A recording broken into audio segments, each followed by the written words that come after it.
Jep dorëheqjen për provokimin që u bëre djeri nis shqiptare, që s'ka pas guxim ta bëj as diktatori i fundit, i quajtet nazist, i keni quajtur grek, serb, për turpin tuaj dhe ky do të jetë fundi juaj. Jep dorëheqjen aty. Kemi bërë pyetjet për kryeministrin dhe duhet vi këtu kryeministri. Nuk kemi asnjë përgjigje. Në bazë të nenit të kësaj rregulloreje, kryeministri nuk mund të delegojë dot.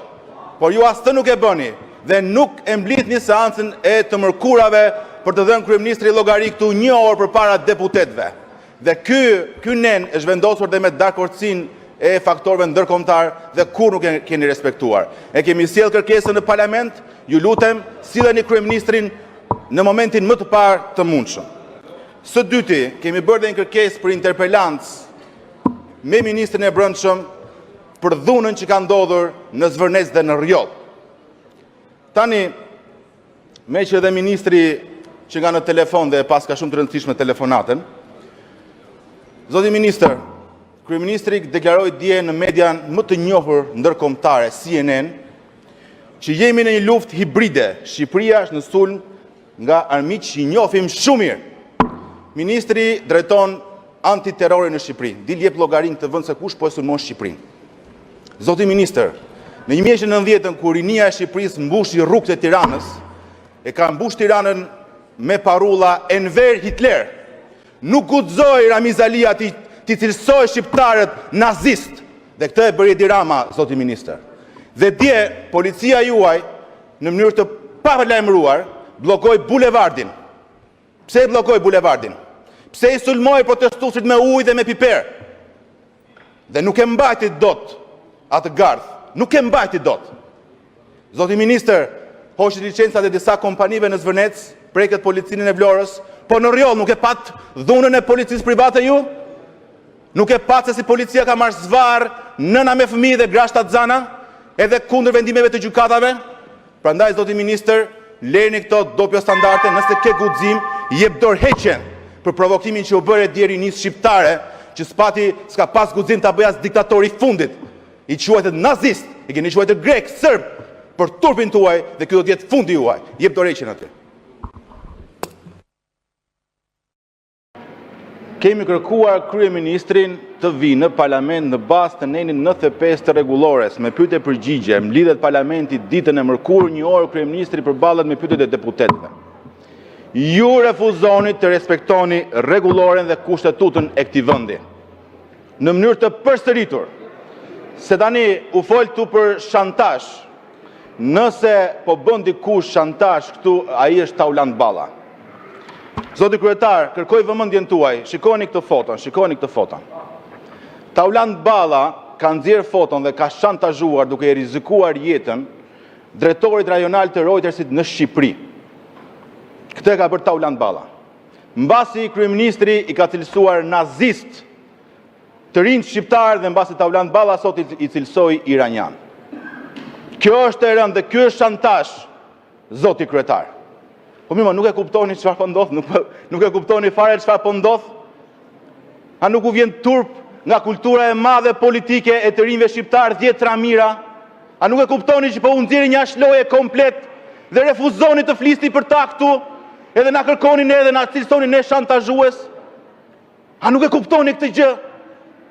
Është e pakrahasueshme edhe me 90-ën. Nuk i kapni dot ata. Nuk i kapni dot. Dhe e kuptoni që po të dilni në rrugë, jo thjesht në koshin e plerave, po të cilësoni si njerëzit më të urryer ndonjëherë. Nuk e ndalni dot atë që kanë nisur. Është e jashtëzakonshme. Është për te një pranvere shqiptare. Kjo protestë, kjo lëvizje po ndërton Shqipërinë e dekadave të ardhshme dhe mirë kush nuk e kupton këtë gjë. Mirë kush nuk e kupton këtë gjë. Dhe mirë ata që i shantazhojnë, të rinj shqiptar. Ndaj thirrja ime është për ta. Dilni sot me kërkesën për dorëheqje, nesër më shumë, sepse kjo që po ndodh është e jashtëzakonshme. Zoti kryetar, nesër Edi Rama ka thirrur një anti-miting, vetëm pak qindra metra larg rinisë shqiptare me 10 ramira që janë në bulevardin Dëshmorët e Kombit. Kanë dalë mesazhet kërcënuese ndaj administratës të marrë pjesë. Për çfarë festoni ju? Për gjysmën e qeverisë të Burg? Për Belinda Ballukun? Për certifikatën e Çybjas? për Veliajn, për Ahmetajn, për Beqajn, për çfarë do festoni ju? Që e mbushet të parlamentit turpit me kriminele përdhënues. Kujtoni se harrojnë ata të rinj, çfarë keni bërë ju? Dhe sot i cilësoni shantazhues, nazist. Ju do përfundoni më keq se si përfundoi elita komuniste në 90-s, ata nuk i gjeti asnjë gjë. Ndaj matuni mirë, sepse ky uragan rinie do ta heqi para këtë parlament të turpshëm. Turpi për ju. E dini për çfarë u trondita unë më shumë nga kjo akuzare? Që ju nuk urseni askënd. Një ikon, një imazh të krenarisë tonë kombëtare, si Igli Taren, ju e keni bërë pis. E keni përdorur për punët tuaj të pista. Unë jam nga ata të rinj që jam rritur me imazhin e Iglit Tares, si futbollist dhe si drejtor sportiv, nga më të mirë në botë. Dhe drejtori sportiv i klubit tim të preferuar, i Milanit. Sot Igli Taren e keni me akuzë nga Spaku të përfshirë në korrupsionin tuaj. Si s'keni turp, deri këtu keni arritur të përdorni edhe imazhet më të mira ndërkombëtare të shqiptarëve, ta merrni ta sillni këtu e të pastroni para. Është e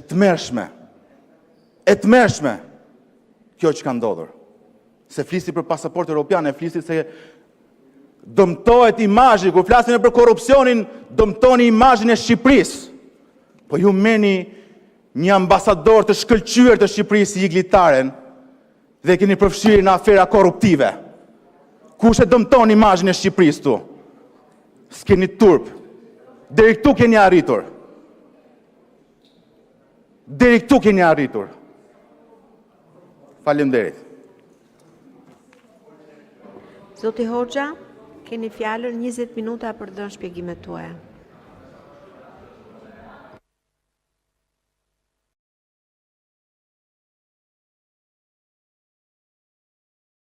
Faleminderit zonja kryetare e seancës, nderuar deputet. Sinqerisht nuk e mora vesh sepse jam thirrur këtu. Në letrën që i është dhënë, që më ka ardhur, është duam të ftojmë ministrin e jashtëm për të folur për planin e rritjes dhe unë kam ardhur për të folur për planin e rritjes. Megjithatë unë i mbata shënim pyetjet tuaja sepse asnjë nga ato gjëra që dëgjova këtu s'ka lidhje me politikën e jashtme. S'ka lidhje me Ministrinë e Punëve të Jashtme. Domethënë, unë në respekt të kërkesës për të dëgjuar në parlament, kam ndonjur gjithë ditën këtu.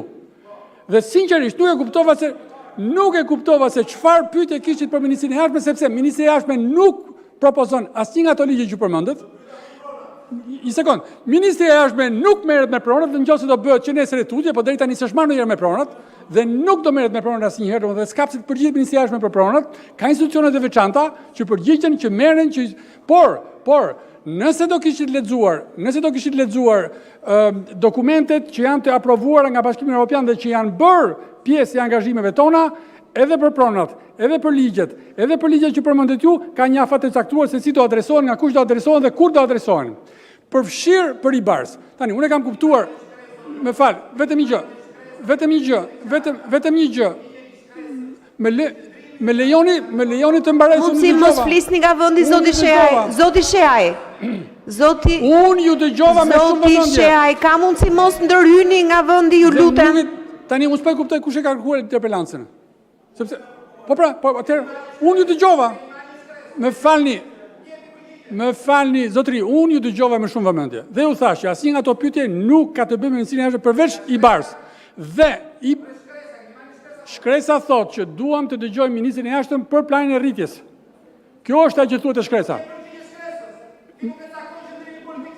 Më fal, zotëri, më fal. Çio. Atëherë. Edhe një herë. Edhe njerë, Zoti Shea, ju lutem ju të rreq vëmendjen është e disata herë. Ju lutem mos flisni nga vendi. Lëre ministrin të flasë, të japi shpjegimet e veta. Unë jam i zgjedhur këtu, Zoti Ministër, ju jeni i emëruar. Dhe parashtrimin dhe qëndrimin tim politik dhe tonin politik si forcë politike nuk mund ta zgjidhni ju. Dakord? tre çështjet që unë ju ngrita këtu në këtë interpelancë janë të treja çështje që lidhen direkt me integrimin evropian të Shqipërisë, edhe me planin e rritjes. Në asnjërin prej tyre nuk dhe asnjë përgjigje këtu direkt në parlament. Nuk mund të rini më në petkun e ambasadorit, zoti ministër, po duhet mbani qëndrim këtu. Dakord? U kërkova konkretisht, siç keni premtuar edhe në planin e rritjes, për abrogimin e 2 ligjeve. Kur do bëhet kjo? Nuk e thatë përgjigjen. Nuk e thatë përgjigjen. A mund na i thoni kur do e shfuqizoni ligjin për investorë strategjik apo jo? Na i thoni. Tjetër, zoti ministër, po si mund toni ju që s'ka lidhje me temën imuniteti i zonjës Balluku? Si mund ta thoni këtë gjë? A u vonua i barit disa muaj për shkak të imunitetit të zonjës dhe vendimit politik që u votua këtu për ta mbrojtur me votë zonjën Balluku? A e keni premtuar ju Komisionit Evropian që asnjë kërkesë e SPAK-ut nuk do të cënohet më, do votohet çdo kërkesë e SPAK-ut? Pyetja ime për ju është këtu, ju do votoni tani një kërkesë të re të SPAK-ut për zonjën Balluku që pritet vi shumë shpejt në parlament? Do votoni apo jo? Na e thuaj këtë gjë. Ndoshta mos ta e thuaj kështu direkt, sepse ju nuk mbani qëndrim politik, po të paktën thuaj këtu që po, i kemi premtuar Komisionit Evropian që nëse vjen një kërkesë për heqje imunitetit në parlament, ne do ta votojmë. I kujdoj qoftë. Që me sa duket më përpara do jetë e zonjës Balluku, se kanë dalë akuza të reja sot. Pra, zoti ministër, nuk e kuptoj me këto pyetje konkrete, çfarë kishte për të mos u përgjigjur? Korrupsioni, a nuk është pika më e rëndësishme dhe problemi kryesor që ne kemi për integrimin evropian? A është thelbi korrupsioni, zoti ministër? Dhe sa herë që u pyesim për emra konkret, si zonja Balluku, konkretisht që ka marrë akuzë të re sot nga SPAK-u, ju më thoni je jashteme. Jeni ju jashteme. Ku jetoni ju? Nuk jeni ambasador. Jeni ministër këtu. Duhet përgjigjeni.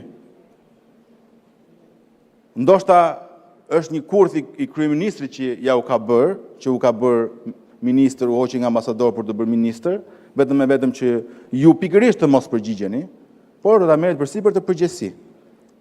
Ndaj pyetjes duhet i përgjigjeni. Keni edhe pak minuta mas meje, ju lutem shumë, jepni përgjigje për zonjën Balluku, edhe për ligjet kontraverse, kur do të sillni në parlament që të abrogohen, të shfuqizohen. Tjetër,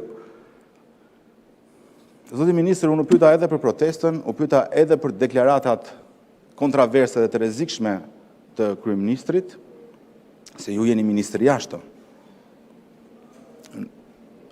Nuk dhata si përgjigje. Kjo është fyerje e madhe për ata 10 mijëra shqiptarë që kanë dalë në protest, zoti ministër, që kryeministri i vendit i ka quajtur nazist. Në 90-ën kur dolën të rinjt në përsheshet e Shqipërisë, është mbush Tirana me parullat Enver Hitler. Nuk guxoi Ramiz Aliaj të quante të rinj shqiptar nazist. Guxoi Edi Rama sot. Tani me që Edi Rama tha që pas ka forcat të huaja që pas ka sulmuar Shqipërinë, referuar fqinjve, por që ne pas i kemi të gjithë aleat të NATO-s. Dilë sqaro njerëzit. Sepse me siguri u ka ardhur një telefonat nga partnerët ndërkombëtar ose nga vendet fqinjë, nga ministrat tuaj homolog për të kërkuar shpjegim. Pra duhet ta qartësoni këtë gjë.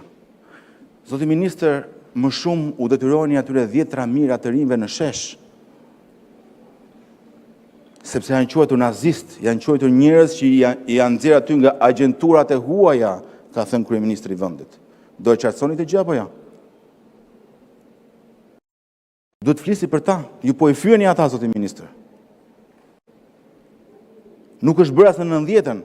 Unë nuk e di ku keni qenë ju në 90-ën, zoti ministër, po me sa duket nuk keni qenë në ato sheshe kur dilet e protestoi për të rrëzuar diktaturën, se me sa duket keni pasur një jetë mjaft të privilegjuar. Keni bërë një fakultet që ishte për pjesën e elitës së kohës atëherë, dhe parë demokracia keni filluar punë direkt në Ministrinë e Jashtme.